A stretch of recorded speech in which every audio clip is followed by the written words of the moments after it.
TVC, a TV do Correio da Manhã.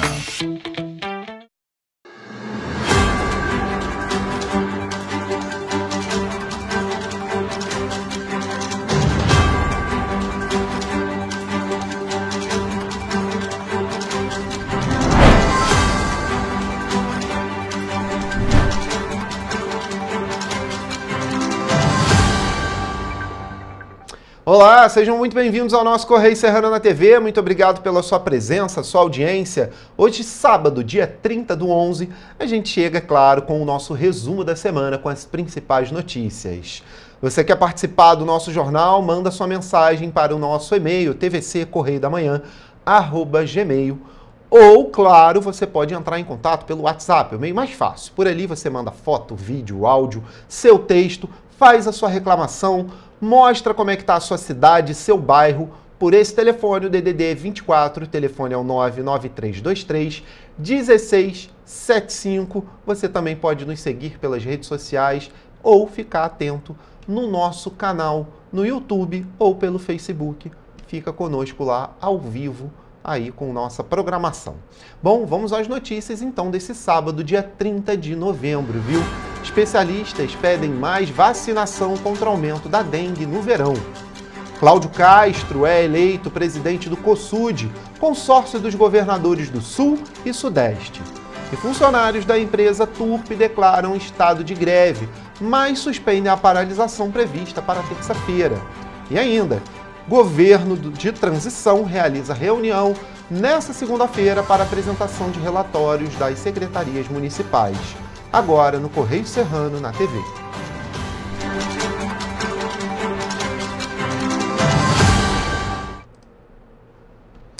Começamos a nossa edição, claro, dando sempre aquele passeio pelos nossos jornais, lembrando que todos são edição de final de semana, ou seja, muita notícia válida aí até domingo. Vamos ao nosso Correio Petropolitano com as principais notícias. Lá na linha vermelha, Lira promete para a próxima semana a votação da PLP da dívida dos estados, algo que vem sendo discutido, inclusive no COSUD, já há algum tempo, né? O governador Cláudio Castro, aqui do estado do Rio, vem reiterando que a dívida dos estados tem que ser rediscutida pelo governo federal.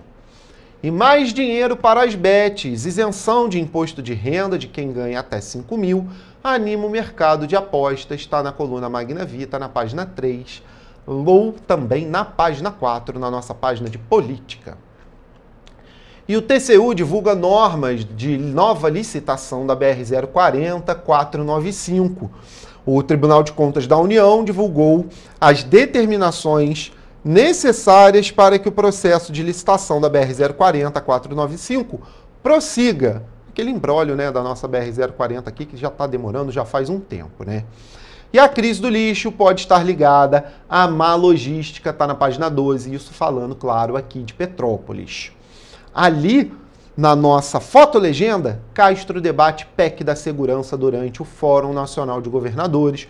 O governador do Rio de Janeiro, Cláudio Castro, participou aí da 15ª reunião do Fórum Nacional de Governadores em Brasília, que teve a PEC da segurança pública entre as pautas discutidas durante o encontro. Castro ressaltou a necessidade de se combater a proposta apresentada pelo governo federal e apresentou algumas preocupações sobre o texto, como os possíveis, né, conflitos de competência entre Estado e União. Tá aqui então, todo mundo quer uma PEC da segurança pública, mas ninguém quer a proposta, né? E ali, Caderno Agro, Caravana da Educação Sanitária, tá no Caderno Agro, nosso caderno no final de semana também. Mas vamos lá para a nossa página 12, para o Petropolitano. Lá está falando sobre a Câmara que aprovou aí a LOA de 2025 em primeira discussão com inconsistências, viu? Trâmite havia sido suspenso, entretanto a Prefeitura não realizou alterações. Lembrando que a Prefeitura tinha enviado um primeiro texto, a Câmara pediu alterações no texto, inclusive para merenda escolar. Está lá na LOA previsto 10 milhões, mas claro que a comissão aí de alimentação da Câmara, né, para as escolas municipais, falou que isso não é o suficiente e que precisaria-se de 40 milhões. para fazer a alimentação escolar em 2025. Pelo visto, ficou-se então os 10 milhões então, que está previsto na LOA para 2025, que é a Lei de Diretrizes Orçamentárias. É o que define o que o município vai poder gastar ano que vem em cada setor. Bom, temos ali nas Petropolitanas, caravana da Coca-Cola passará pelo Palácio de Cristal. Foi ontem, né, dia 29, a caravana aí da Coca-Cola. E olha, temos ali crise do lixo pode estar ligada à má logística do município, falando aqui sobre o acúmulo do lixo em diversas regiões de Petrópolis, o serviço que está sendo mal prestado e, é claro, os problemas aí em retirar e levar o lixo para outras regiões, para aterros sanitários, né? Tá aqui falando dos gastos, né? A inadimplência de um pouco mais de 1,4 milhão com a empresa Força Ambiental responsável pelo aterro de 3 rios, ou seja, Petrópolis com mais uma dívida aí de milhões com outra empresa, né? Seguimos, vamos lá para o nosso Correio Serrano, vamos para a página 13, falar de um pouquinho o que está acontecendo por lá, né? E aqui na nossa região serrana, o grande destaque está falando ali sobre o TCU, que divulga aí determinações em edital da BR-040 e a 495, desestatização, foi aprovada pelo tribunal em audiência na quarta-feira, dia 27. Então, agora, a nova licitação para a BR-040 e a 495 pode ser feita. Mas, claro, a gente sabe que ainda vão ter vários recursos ali de acordo com a Concer, né?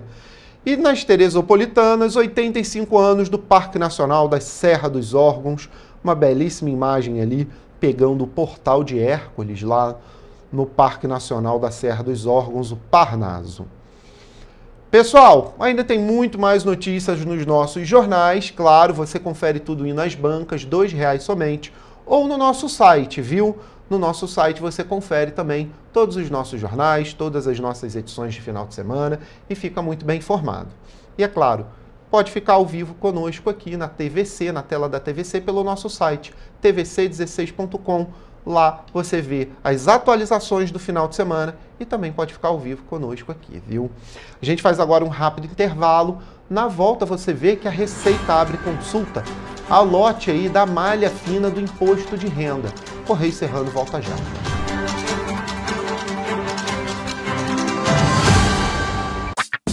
Enquanto você pensa que poderia ganhar igual aos homens, a Alerj faz.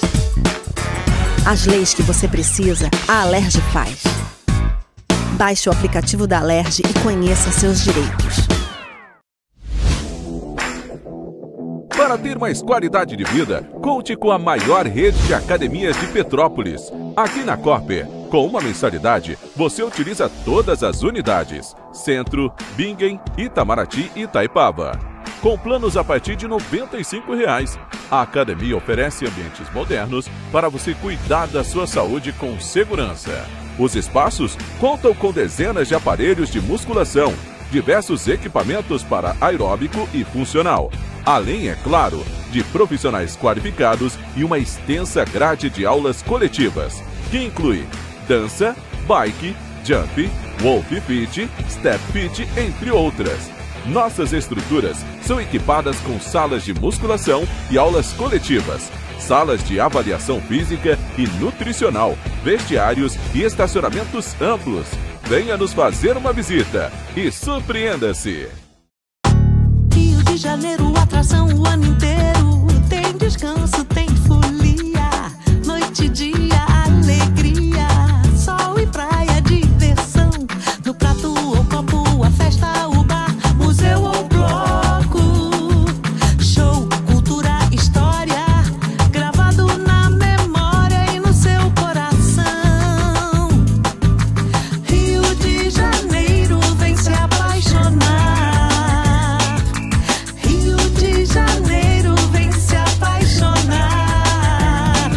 Cidades maravilhas, campo, mata, serra e trilha, em estado de emoção. Tem o Rio de Janeiro, que você já ama, e o Rio que ainda vai conquistar você. Apaixone-se pelo Rio. Rio de Janeiro, vem se apaixonar.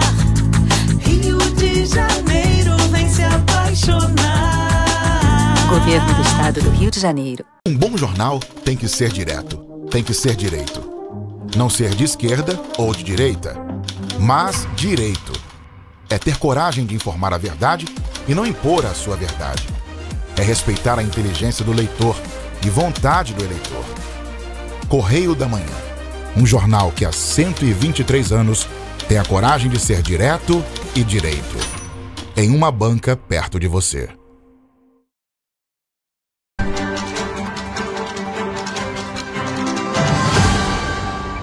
Estamos de volta. E olha, a expectativa de aumento nos casos de dengue no próximo verão é bastante preocupante. A afirmação é do presidente da Sociedade Brasileira de Infectologia, Alberto Chebabo.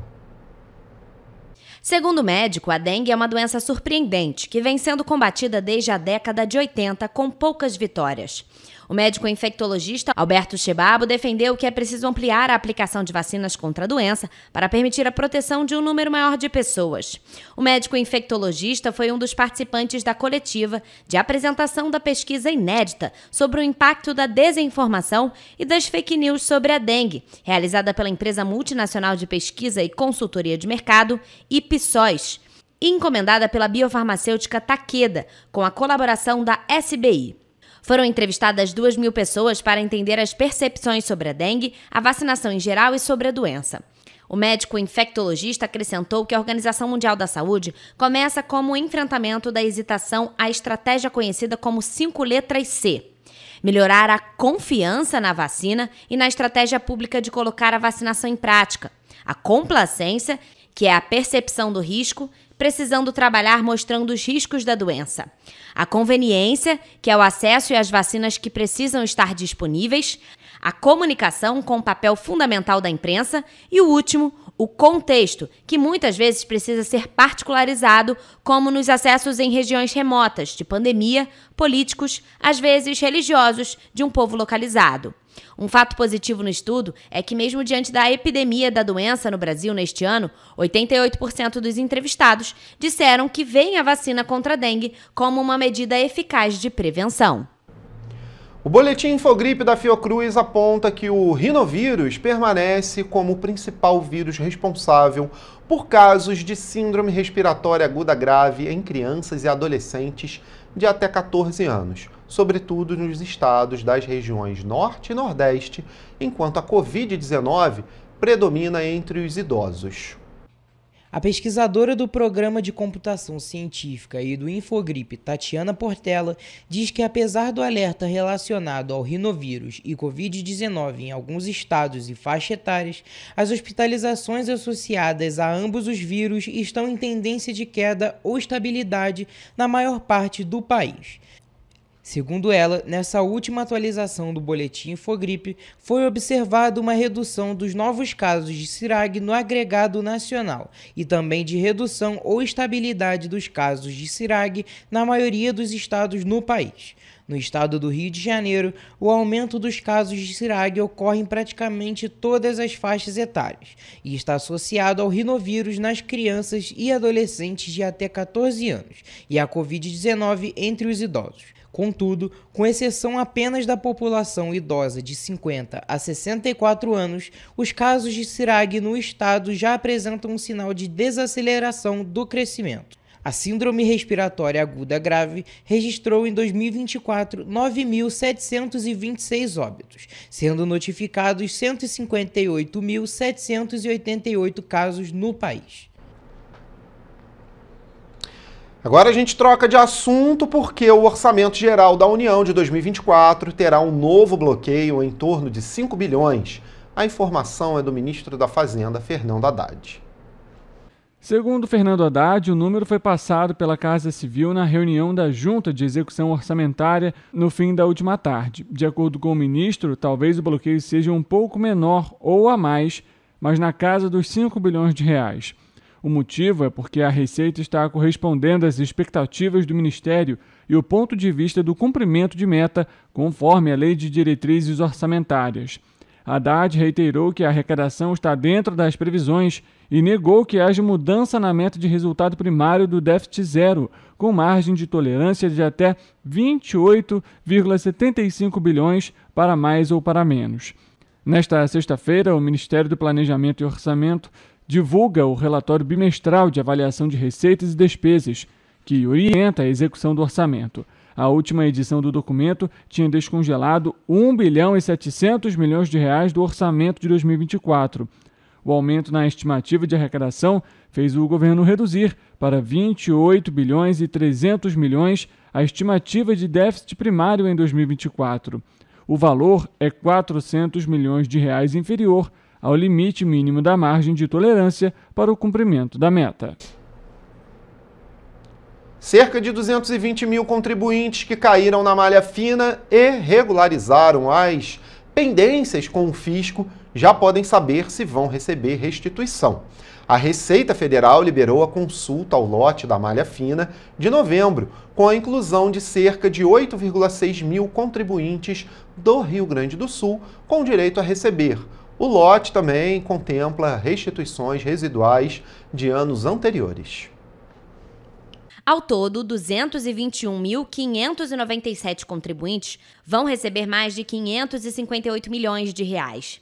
Desse total, quase 307 milhões de reais vão para contribuintes com prioridade no reembolso. Por causa das enchentes no Rio Grande do Sul neste ano, os contribuintes gaúchos foram incluídos na lista de prioridades.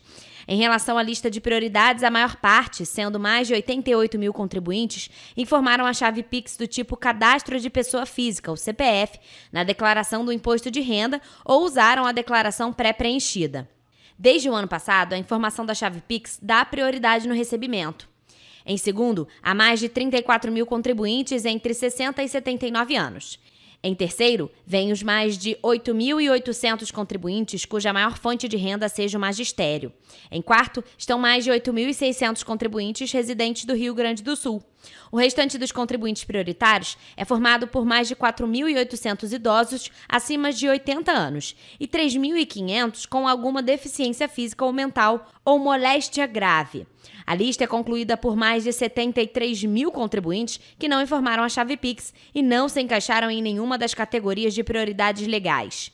A consulta pode ser feita na página da Receita Federal em gov.br/Receita Federal na internet. Basta o contribuinte clicar em Meu Imposto de Renda e em seguida no botão Consultar a Restituição. Também é possível fazer a consulta no aplicativo da Receita Federal para tablets e smartphones. O pagamento será feito no dia 29 de novembro, na conta ou na chave Pix do tipo CPF, informada na declaração do imposto de renda. Caso o contribuinte não esteja na lista, deve entrar no Centro Virtual de Atendimento ao Contribuinte e tirar o extrato da declaração. Se verificar uma pendência, pode enviar uma declaração retificadora e esperar os próximos lotes da malha fina. Governador Cláudio Castro foi eleito próximo presidente do Consórcio de Integração Sul-Sudeste, o COSUD. O anúncio foi feito nesse sábado, 23/11, durante o encerramento do 12º encontro do COSUD, realizado em Florianópolis, em Santa Catarina. Castro foi escolhido pelos outros 6 governadores que integram o consórcio e, durante a sua gestão, que começará em março de 2025, pretende dar continuidade ao trabalho que já vem sendo realizado e contribuir para políticas públicas não só regionais, mas em âmbito nacional.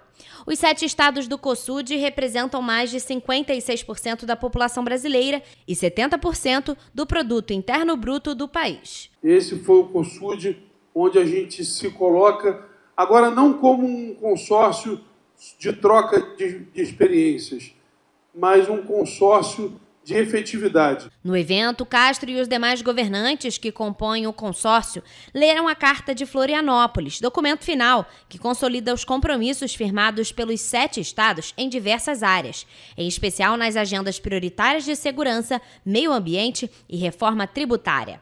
Entre os destaques, o texto traz ponderações e críticas sobre a PEC da Segurança Pública anunciada pela União. A gente vai poder realmente, a partir do COSUD de Santa Catarina, ter as metas claras do que a gente quer. Já somos um consórcio hoje que já temos lugar de fala. Os governadores manifestaram preocupação sobre a PEC discutida em nível federal, que, se aprovada, poderá promover alterações significativas no sistema de segurança pública no Brasil. E apontaram que a proposta pode apresentar riscos de falta de recursos destinados para financiar ações voltadas para a área, o que poderia causar a precarização da estrutura de segurança, uma vez que a proporcionalidade na população e o peso econômico não sejam levados em consideração. Em relação à renegociação da dívida, a meta é possibilitar a retomada de investimentos e o crescimento econômico por meio da redução do valor pago pelos estados à União. E foi deliberada ainda a necessidade de mudanças no projeto de lei complementar que tramita no Congresso Nacional e institui o programa de pleno pagamento de dívidas dos estados. Outro tema recorrente nos encontros do Consórcio dos Estados do Sul e Sudeste, a reforma tributária, aprovada em dezembro de 2023, enfocou o desafio em torno da simplificação, da transparência e da redução da regressividade. E o Detran informou que termina nesse sábado o prazo de licenciamento anual de 2024 dos veículos com finais de placa 6, 7 e 8. O licenciamento é 100% digital. Para obter o documento de 2024, é necessário pagar a Guia de Regularização de Taxas, GRT, obtida no site do Bradesco. Este ano, para o licenciamento, também é preciso quitar o IPVA, o Imposto sobre Propriedade de Veículos Automotores e as multas de trânsito vencidas. Após a compensação dos pagamentos, o documento digital de licenciamento, chamado de CRLVE, fica disponível para o usuário no posto digital, acessado pelo site do Detran, ou ainda no aplicativo Carteira Digital de Trânsito e no portal da Secretaria Nacional de Trânsito, a Senatran. O primeiro passo é se registrar no gov.br, portal do Governo Federal, para a documentação em geral. Quem preferir pode solicitar a impressão do CRLVE em papel A4 em um posto de vistoria do Detran RJ. Para os finais de placa 0 e 9, o prazo final para o licenciamento é o dia 31 de dezembro. Hemocentros de todo o país lembraram, na segunda-feira, o Dia Nacional do Doador de Sangue. A data foi instituída há 60 anos em homenagem à Associação Brasileira de Doadores Voluntários de Sangue. Marcar a passagem do dia é estratégico para essas instituições, porque o mês de novembro procede às comemorações de fim de ano e às férias, período em que costuma ocorrer uma baixa nos estoques dos bancos de sangue, de acordo com o Ministério da Saúde. O diretor-presidente da Fundação Hemocentro de Brasília, Osnei Okumoto, alerta para o risco de a oferta de sangue diminuir após o crescimento da procura típica de novembro. Isso porque neste mês pode ocorrer maior demanda pelos hospitais. Segundo ele, além da procura maior habitual em novembro, preocupa especialmente a baixa nos estoques do grupo sanguíneo O positivo. O diretor ainda alerta para a baixa de sangue tipo O negativo, considerado o doador universal, que é mais raro do que os demais grupos sanguíneos.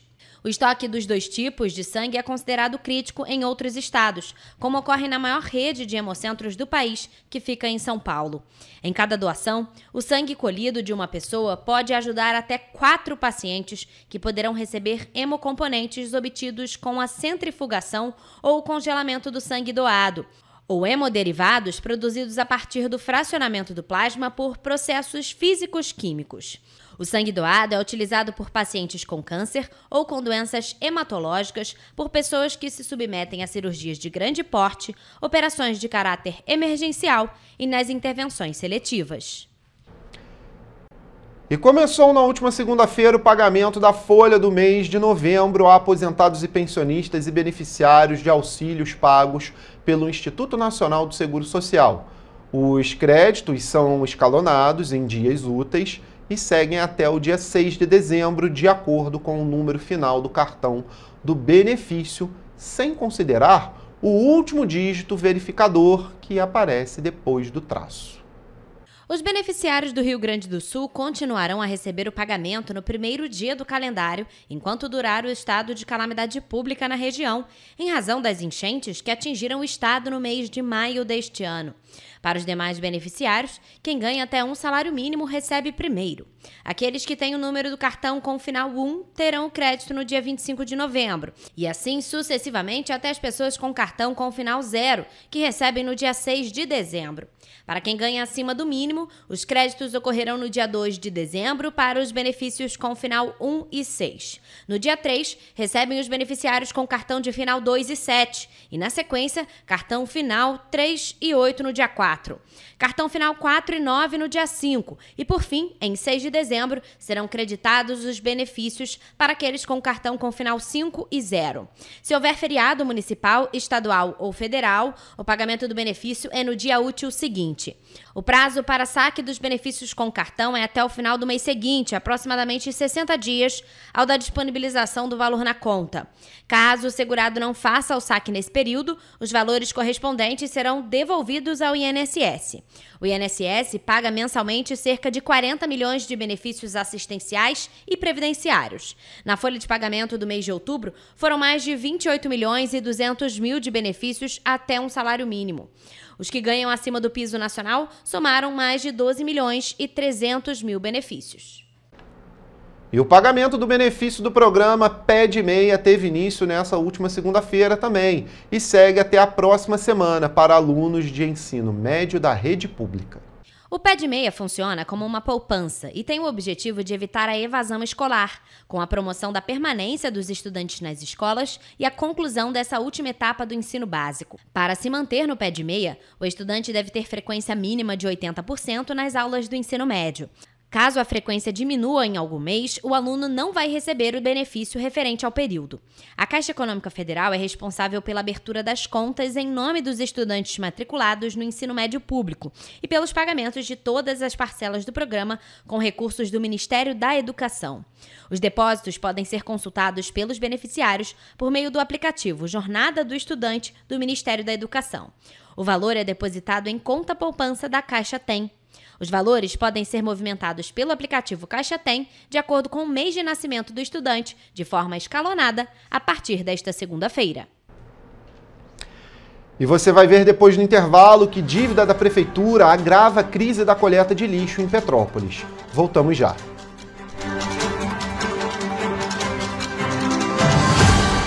Um bom jornal tem que ser direto, tem que ser direito. Não ser de esquerda ou de direita, mas direito. É ter coragem de informar a verdade e não impor a sua verdade. É respeitar a inteligência do leitor e vontade do eleitor. Correio da Manhã, um jornal que há 123 anos tem a coragem de ser direto e direito. Em uma banca perto de você.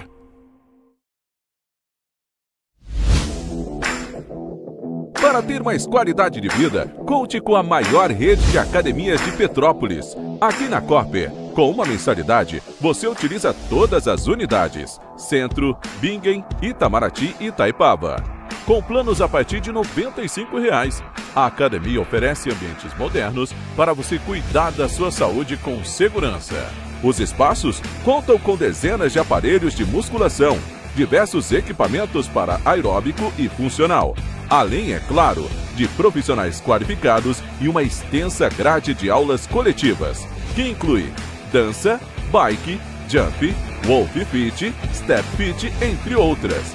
Nossas estruturas são equipadas com salas de musculação e aulas coletivas, salas de avaliação física e nutricional, vestiários e estacionamentos amplos. Venha nos fazer uma visita e surpreenda-se! Enquanto você acha que alguma coisa deveria ser feita contra o racismo, a Alerj faz. As leis que você precisa, a Alerj faz. Baixe o aplicativo da Alerj e conheça seus direitos.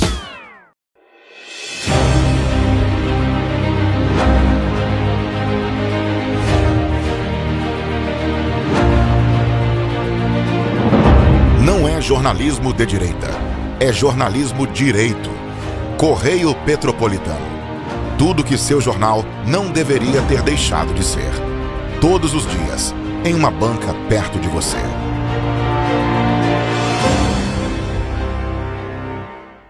O Rio Imagem Baixada já superou a marca de 650 mil exames. Com cuidado especial para a saúde da mulher, o maior centro público de diagnóstico da América Latina tem capacidade para fazer 40 mil exames mensais e traz tudo num só lugar para atender com mais agilidade e eficiência. Rio Imagem Baixada, 9 meses. Chegou o resultado. O que era para poucos, agora é para todos. Governo do Estado do Rio de Janeiro. O trabalho não para, é todo dia e é de todos.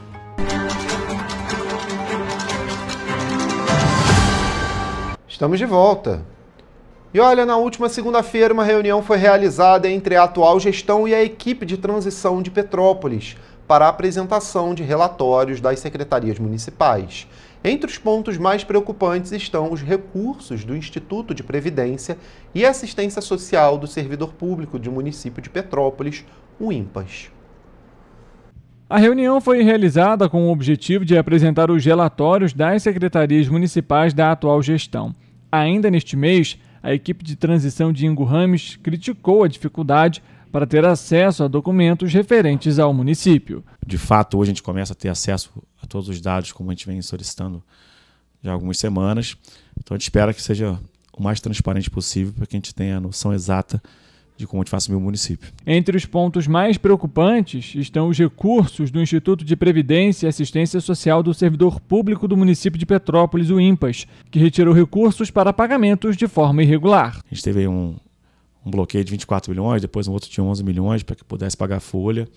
O dos 11 teve um respaldo dos judiciários, 24 nem teve esse respaldo, a gente entende também que é de forma errada, mas a gente está provocando o município e cobrando da atual gestão, deixando claro que a responsabilidade é da atual gestão. Na primeira reunião da equipe de transição do prefeito eleito Ingo Rames com a do atual governo, realizada no dia 5 de novembro, ficou pactuado que os documentos entregues na ocasião seriam analisados e, posteriormente, a equipe da nova gestão faria o requerimento do que julgasse necessário para que possam agendar um novo encontro e pactuar o prazo de entrega dos documentos requeridos.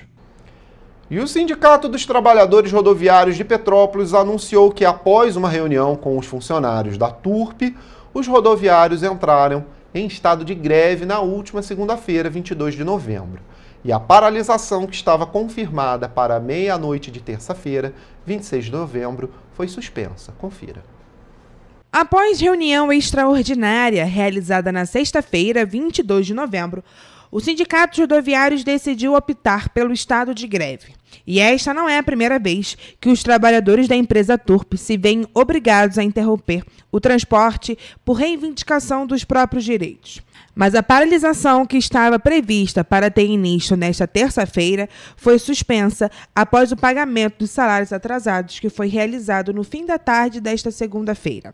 Segundo o Sindicato dos Rodoviários, todas as medidas formais para que a greve ocorra dentro da legalidade foram tomadas e que notificações foram enviadas para a Prefeitura Municipal de Petrópolis e para a Companhia Petropolitana de Trânsito e Transportes, a CPTrans, para que todos os envolvidos estejam cientes dos impactos que a paralisação pode trazer para a cidade. O Sindicato dos Rodoviários ainda informou que o estado de greve seguirá até que a TURP ofereça uma proposta sólida de regularização dos pagamentos e demonstre compromisso com as normas estabelecidas pela CLT e pelas convenções coletivas, assegurando condições dignas para os rodoviários de Petrópolis. Mas quem sofre diretamente com isso é o petropolitano. Eu acho péssimo, né? Porque quem precisa trabalhar, como que vai ganhar o pão de cada dia, né?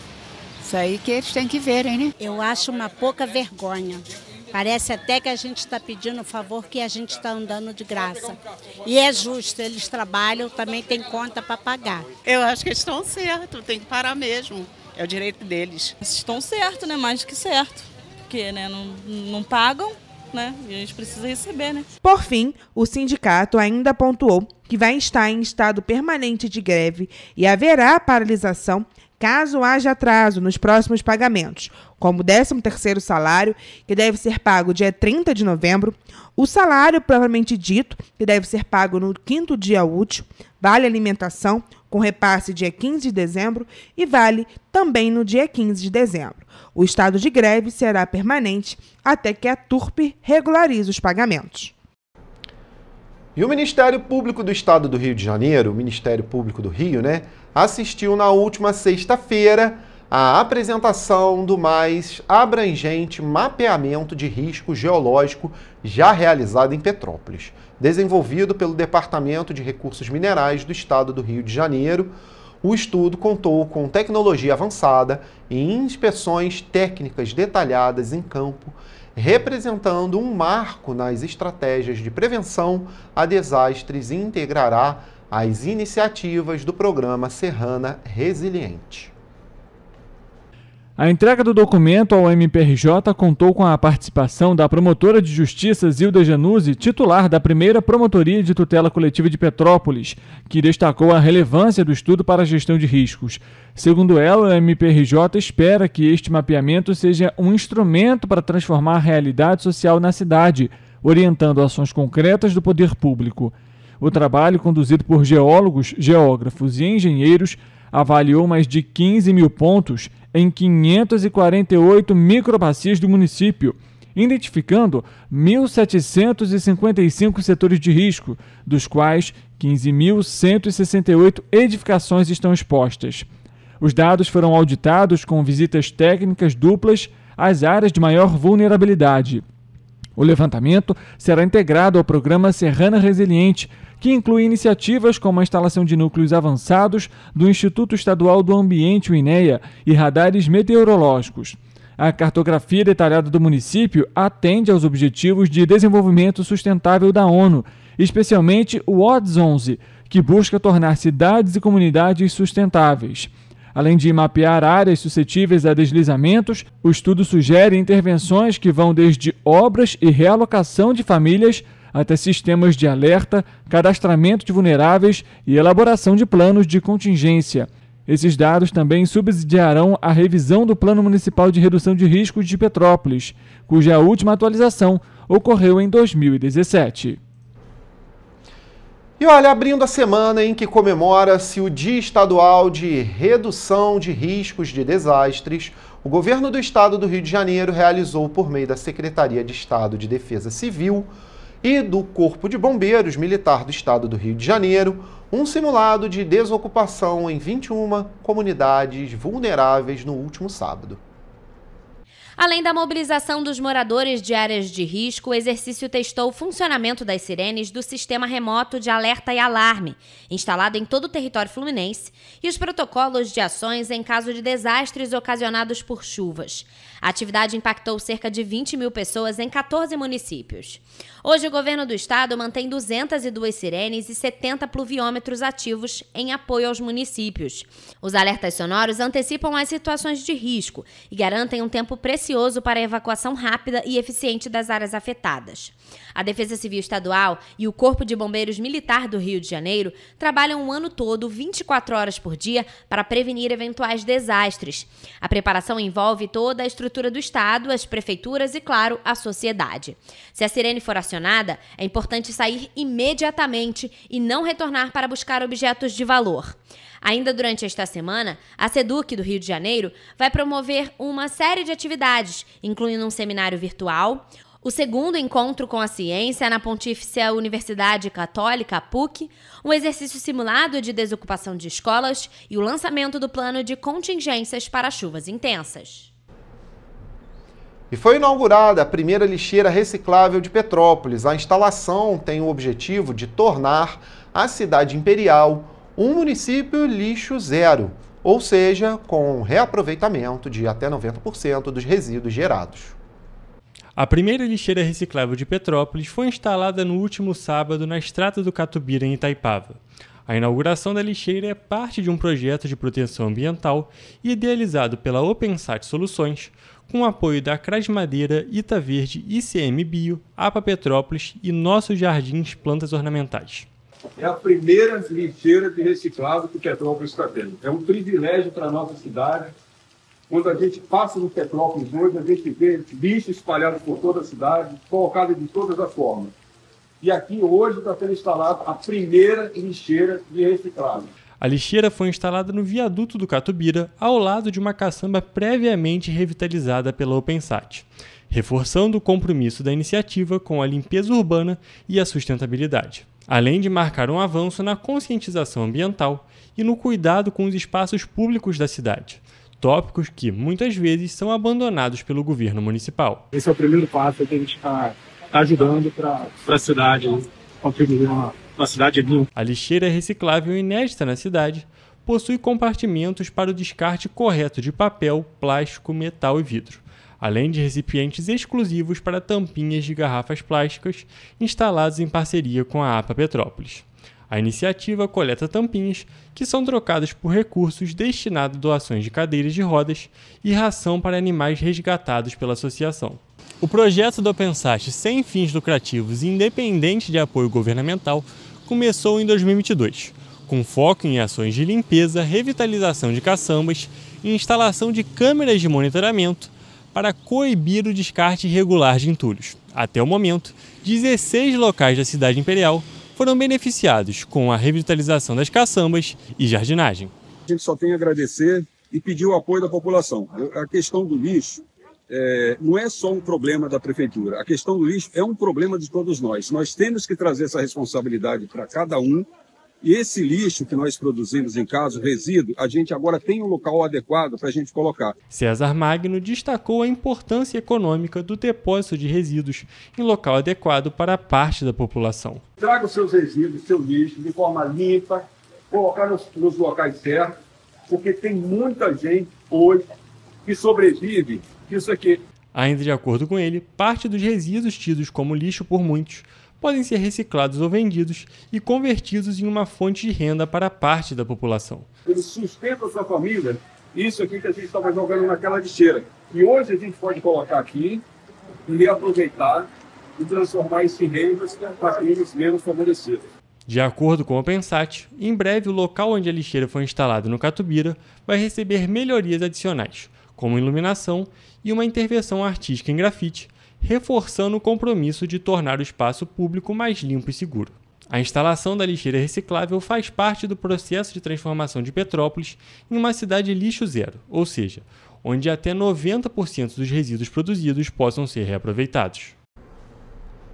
E o município de Petrópolis enfrenta mais uma situação de crise em 2024. Dessa vez, os problemas na coleta de lixo vêm prejudicando a qualidade de vida e até mesmo a economia em algumas localidades da cidade imperial. Caçambas de lixo transbordando, montanhas de sacolas e resíduos espalhados pelas ruas e calçadas em toda a cidade. O município de Petrópolis vive uma crise na coleta de lixo que piorou nas últimas semanas devido aos atrasos nos pagamentos da Condep, a Companhia Municipal de Desenvolvimento de Petrópolis, como denunciado pelo vereador Mauro Peralta do PMN. Em Itaipava, ao longo da estrada União Indústria, são registrados casos ainda mais graves, com sacos de lixo acumulados em frente a comércios, restaurantes e supermercados, exalando mau cheiro e a presença de insetos. O movimento Unidos por Itaipava, UNITA, alerta que a falta de limpeza urbana não afeta apenas a saúde pública, mas também a economia local. A presença de resíduos pelas ruas tem prejudicado bares, restaurantes e pousadas, e por isso o grupo fez um ofício e enviou para a Secretaria de Segurança e Ordem Pública e a Condep, exigindo soluções. A situação do lixo em Petrópolis piorou ainda mais quando a Força Ambiental, empresa responsável pelo aterro sanitário em Três Rios, se recusou a receber o lixo da cidade. De acordo com o vereador Mauro Peralta, a recusa ocorreu devido a uma dívida de R$ 1.400.000 do governo municipal com a empresa. Nas ruas, moradores da cidade demonstraram revolta com a situação do lixo. Não tem uma coleta de lixo decente, então isso vai permanecer sempre. Infelizmente é assim. Horrível, tá tudo lá. Só se olhar por aí, tem lixo espalhado em todo que é lugar. A prefeitura não está recolhendo. Eles ainda destacaram que a situação de crise se estende por diversos bairros da cidade. Lá em casa, por exemplo, tem que ir segunda, quarta e sexta, lá na Ciméria, e não vai. Tá bem complicado. A situação em Correios está meio crítica lá, cara. Muito lixo acumulado, Bom Sucesso também. Lá tá feia a coisa lá. Na Vila Felipe tá um lixo, tá uma porcaria. É terrível isso. os vereadores Mauro Peralta e Domingos Protetor convocaram uma reunião que seria realizada nesta terça-feira, dia 26 de novembro, com o presidente da CONDEP, Anderson da Silva Fragoso. O objetivo do encontro era ouvir as explicações sobre a crise do lixo e principalmente as medidas que seriam tomadas e os motivos para o atraso nos pagamentos. Mas a convocação foi cancelada poucas horas antes do início da reunião. Questionada, a Prefeitura de Petrópolis informou que a empresa Força Ambiental retomou o funcionamento do aterro de Três Rios, após ser notificada extrajudicialmente pela CONDEP, a Companhia Municipal de Desenvolvimento de Petrópolis. A previsão do Executivo Municipal é de que a coleta seja totalmente normalizada nos próximos dias.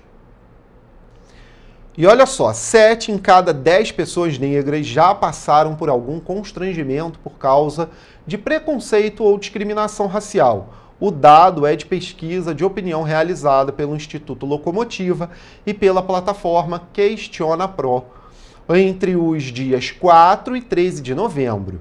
E no estado do Rio, só nesse ano foram mais de 11 mil denúncias por discriminação racial. Infelizmente, a desigualdade racial é realidade percebida e vivida pela maioria dos brasileiros. Os sentimentos de discriminação e preconceitos foram vividos em diversas situações cotidianas e são admitidos, inclusive, por brancos. Neste ano, apenas no estado do Rio de Janeiro, foram registrados pelo Ministério de Direitos Humanos e da Cidadania 11.379 denúncias de violação à integridade de pessoas pretas ou pardas, sendo 7.356 mulheres e 4.025 homens.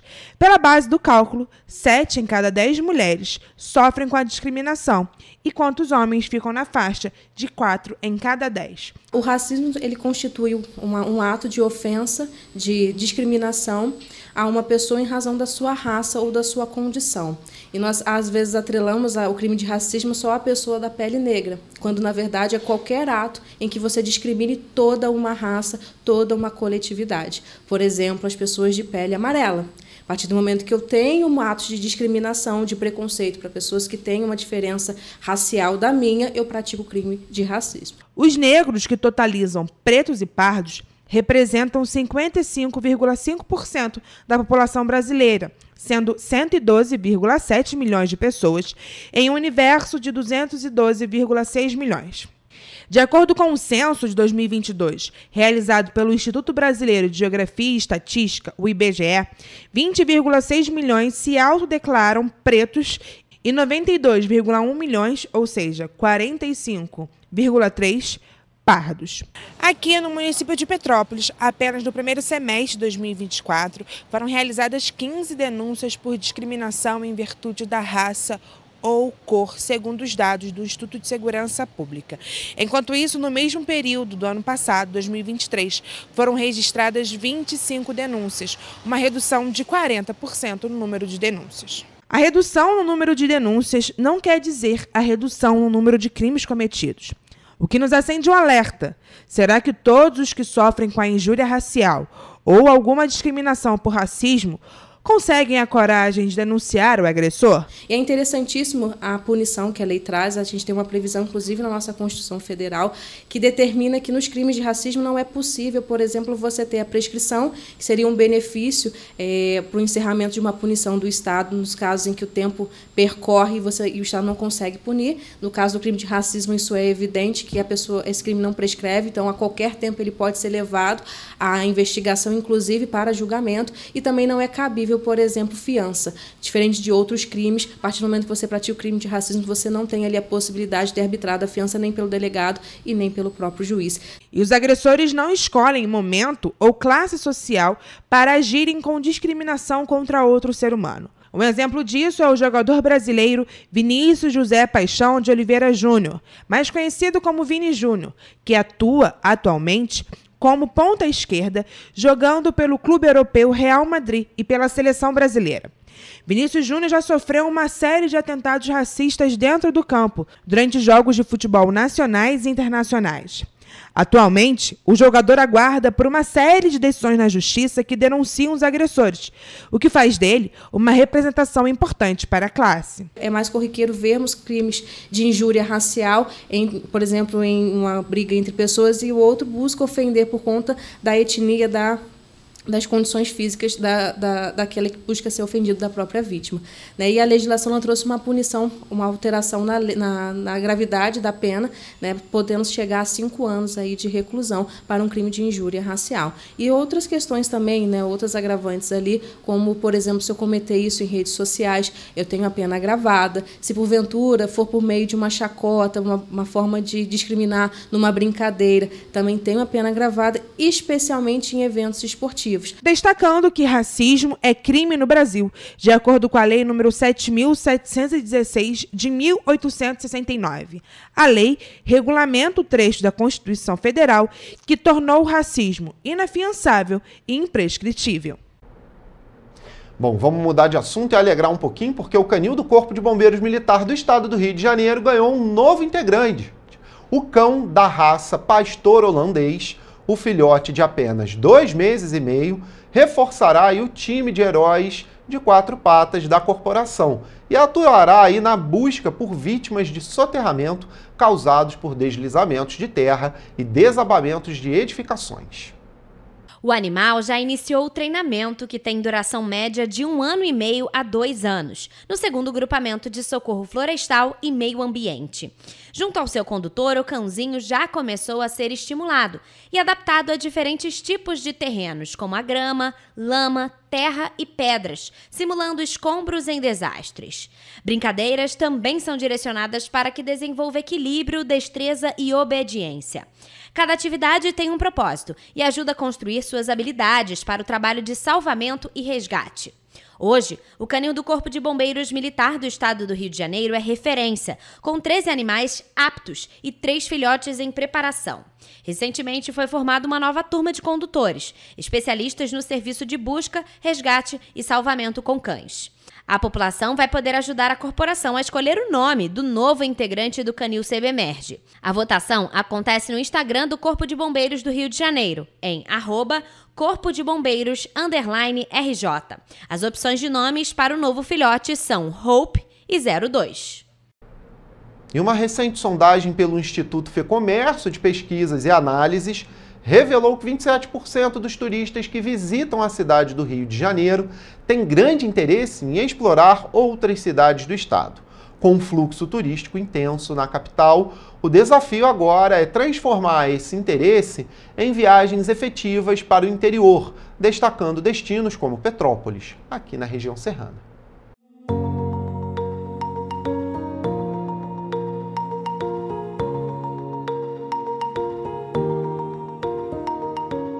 A pesquisa, que entrevistou 1.001 turistas nacionais e estrangeiros entre os dias 27 de agosto e 1º de setembro, mostrou que a percepção positiva sobre a segurança pública no estado aumentou significativamente após a estadia, passando de 32,4% para 66,3%. Essa melhoria na sensação de segurança pode incentivar os visitantes a expandirem os roteiros e explorarem outras regiões, como Petrópolis, enriquecendo a experiência no Rio de Janeiro. A gente pegar esse dado e juntar com uma recente pesquisa do IFEC, que diz que 27% dos turistas estrangeiros que chegam ao Rio têm interesse de visitar o interior, isso evidencia um grande potencial que aqui em Petrópolis e todo o interior do estado do Rio tem para receber esses turistas. A pesquisa também mostrou que 81% dos turistas consideram importante ou muito importante se hospedarem em locais que ofereçam a estrutura sustentável e 76% estão dispostos a pagar a mais por isso.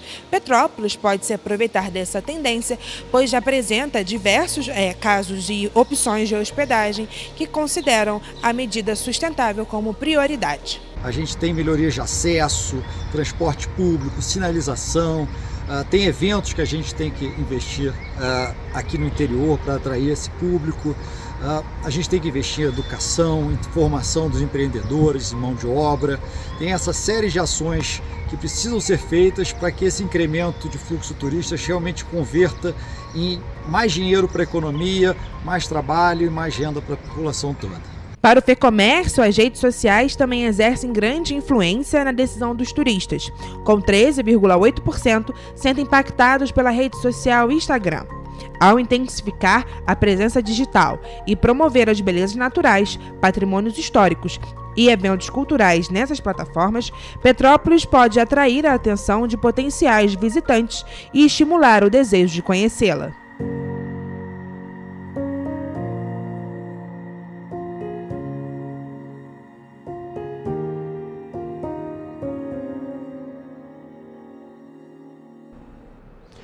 Bom, gente, terminando a nossa edição de final de semana, mas claro, segunda-feira eu volto com você, 7h30 da manhã, eu e Roberta Costa aqui, te trazendo muita informação. Ótimo final de semana e muito obrigado. Tchau, tchau.